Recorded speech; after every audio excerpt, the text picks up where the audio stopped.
आज हम जानना चाहते हैं कि हमारे हिंदुस्तान में सबसे नेक दिल इंसान कौन है, जो निस्वार्थ भाव से बिना किसी लोभ के बस इंसानियत के लिए जी रहा हो और गरीबों की मदद कर रहा हो।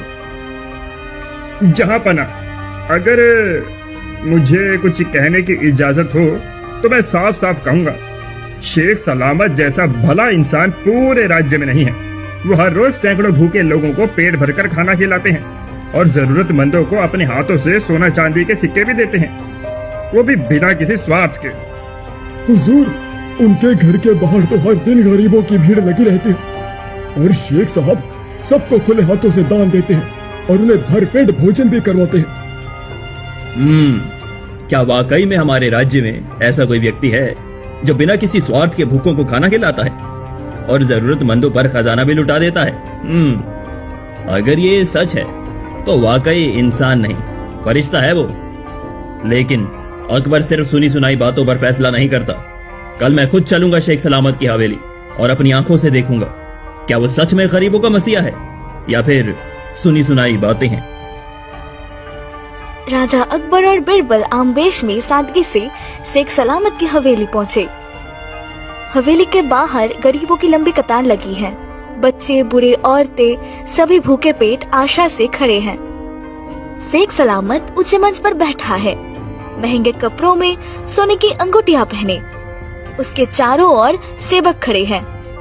वो हर किसी को देखकर मुस्कुरा रहा है, लेकिन उसके चेहरे पर एक अजीब सा घमंड भी साफ नजर आ रहा है। देखो देखो इन चेहरों को, ये सब मेरे रहमो करम पर जी रहे हैं। अगर मैं रोज इन्हें खाना ना खिलाऊं ना तो ये एक वक्त की रोटी को भी तरस जाएंगे। मैं ही इनका मसीहा हूँ, मैं ही इनका पालनहार। जो कुछ भी है मेरी दया से ही है। लोग कहते हैं ऊपर वाला सब देता है, लेकिन सच तो ये है कि आज इन भूखों का खुदा मैं हूँ। शेख सलामत की घमंड भरी बातें सुनकर दरबारियों की तरह आम लोग भी सिर झुका के चुपचाप खाना ले रहे हैं। कोई उसकी बात का विरोध नहीं करता। जापना, दया जब दिखावे में बदल जाए तो उसका असर पेट पर नहीं आत्मा पर होता है। ये दान नहीं घमंड है, जो शेख सलामत के शब्दों से साफ साफ पता चलता है। तुम बिल्कुल ठीक कह रहे हो बीरबल। इस आदमी की आंखों में सेवा नहीं, सिर्फ घमंड झलकता है। उसे लगता है कि ये रोटियां नहीं बांट रहा, जिंदगियां बांट रहा है और इसीलिए खुद को भगवान समझने लगा है।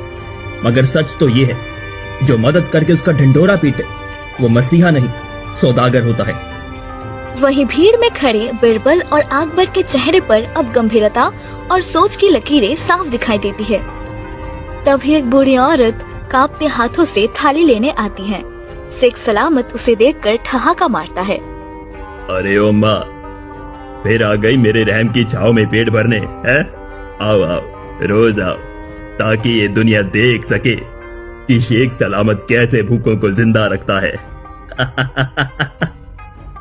वो हंसता है, लेकिन बूढ़ी औरत की आंखों में आंसू भर आते हैं। वो थाली लेकर चुपचाप एक कोने में बैठ जाती है। बिरबल का चेहरा अब और भी गंभीर हो जाता है। हुजूर, आपने देख लिया, ये इंसान मदद के नाम पर घमंड परोस रहा है, खुद को भगवान समझ बैठा है और गरीबों का अपमान खुलेआम कर रहा है। कल मैं आपको वहाँ ले चलूंगा जहाँ सेवा दिल से होती है। वहाँ जाने के बाद आपको समझ में आएगा असली सेवा भावना क्या होती है और असल में मन से लोगों की सेवा करने वाले लोग कैसे होते हैं। अकबर गर्दन हिलाते हैं। दोनों चुपचाप हवेली से निकल जाते हैं। एक छोटा सा गांव, रात का समय, टूटे झोपड़ी, दिया की धीमी लो में टिमटिमाती रोशनी। अकबर और बिरबल साधारण वेशभूष में रामकिशोर के घर पर पहुंचते हैं। रामकिशोर राजा अकबर और बिरबल को पहचान नहीं पाता है। भाई, हम बहुत दूर से आए हैं, सुबह से कुछ खाया नहीं है, काफी भूख लगी है।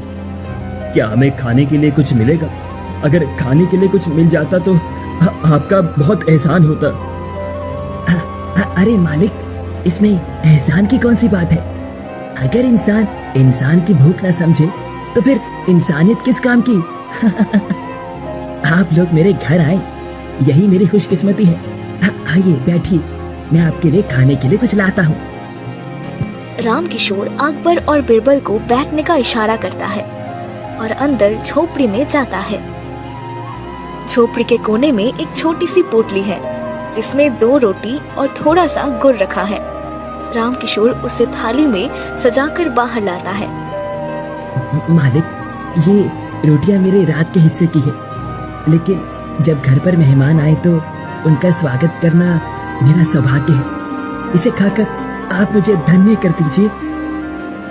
भाई, ये तो तुम्हारा निवाला है। हम 3 लोग और रोटियां 2। तुम भी साथ आओ, बैठकर खाएंगे। भूखा रहकर किसी को खिलाना ये कहाँ का न्याय है?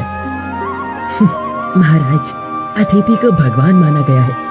अगर आप दोनों का पेट भर गया तो समझो मेरा भी पेट भर गया। रोटियां तो शरीर का पेट भरती हैं, आत्मा की तृप्ति सेवा से होती है।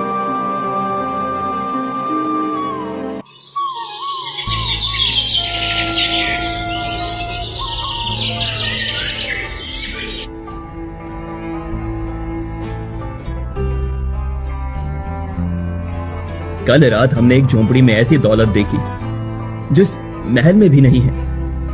एक तरफ जहां शेख सलामत लोगों को भोजन करा रहा है और खुद को भगवान मान रहा है, और ये कह रहा है कि अगर मैं नहीं रहता तो ये लोग भूखे मर जाते।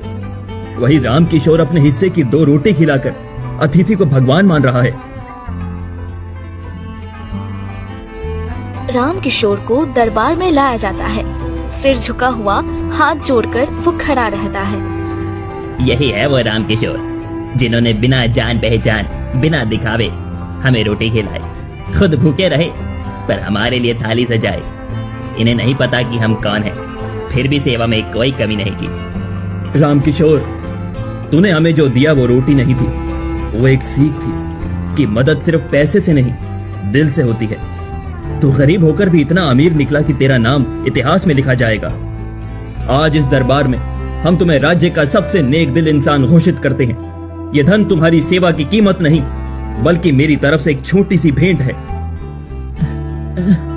जहाँपना, ये सम्मान मेरे लिए नहीं, बल्कि मेरी उस भावना के लिए है जिसने मुझे इंसान बनाया।